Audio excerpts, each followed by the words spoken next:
I mean, I didn't want to go to her house for Christmas. But we're still going. That's just the things you gotta sacrifice.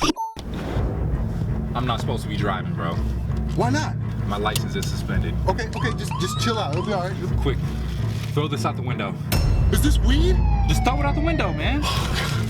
One last thing. I got a dead body in the back seat. I need you to get it, throw it out. Just do it, man. Hurry up. Oh, Jesus.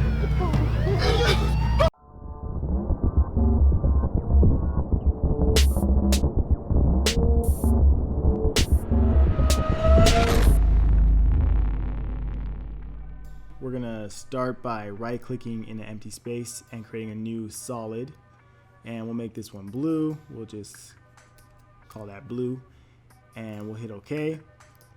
Then we're gonna create another new solid, and this one we're gonna make red, and we'll just rename this to red, and we'll hit OK.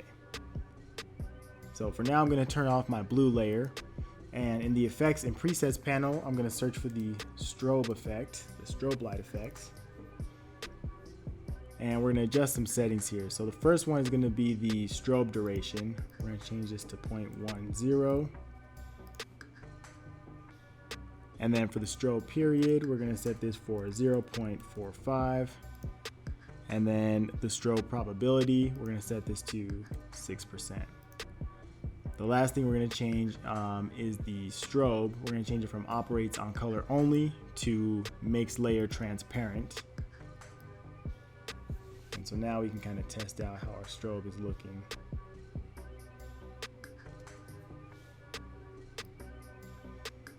All right, so that's looking pretty good. I'm going to select the strobe light effect and copy it, Control C or Command C if you're on a Mac. And we're going to paste that to the blue layer.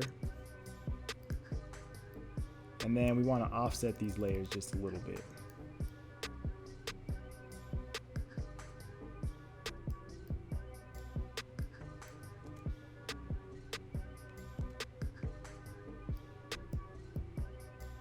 Maybe about a couple frames. All right, perfect. So that way they're not flashing at the same time. They're just sort of offset a little bit.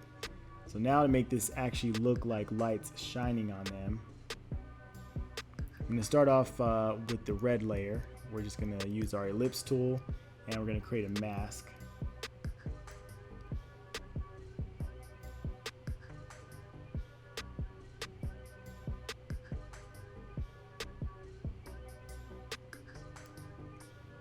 All right, I'm gonna change the blend mode from normal to classic color dodge, and I'm gonna hit F on the keyboard, and we're gonna increase the feather amount for our mask, and I'm gonna hit T to adjust the opacity. We'll drop the opacity to around 75%.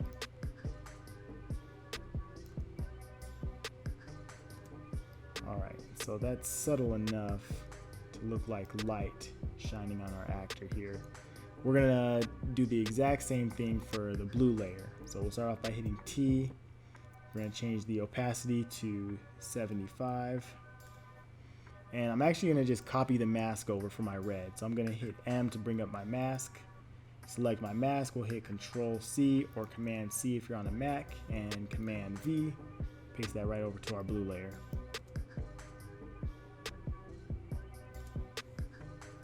Alright, and so now for our blue layer, we just got to change this from normal to classic color dodge. Alright, so now to make it easier to switch the angle of the light, so here it would be on the right side as it is, but then on this scene we want to be, we want it to be on the left. I'm going to select my light layers, my red and my blue, and I'm going to right click and pre-compose this, and we're just going to call this lights are, and you want to make sure move all attributes is selected, and we'll hit OK. Now before I duplicate this, you might notice now that I've pre-composed them, it just creates a dark shadow over the actors. So to fix this, we're going to hit the toggle switches button down at the bottom, And then we have our collapse transform button, this little star in the middle. If we click that, we now get our layer just as it was. So we have our red and blue lights, no longer a dark shadow. So now I'm gonna duplicate this and we're gonna rename this lights L. You know what, let's make that a capital L. Lights capital L, much better.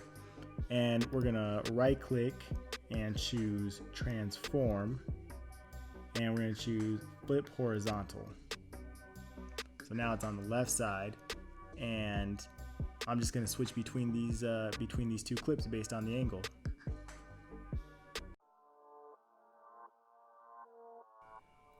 Alright, and that about wraps up this tutorial, guys. Thanks for checking out this video. If you enjoyed this, make sure to give it a thumbs up. Let me know your thoughts down in the comment section, or if there's any other tutorials you want me to make in the future. As always, don't forget to like, comment, and subscribe, and I'll catch you guys on the next one.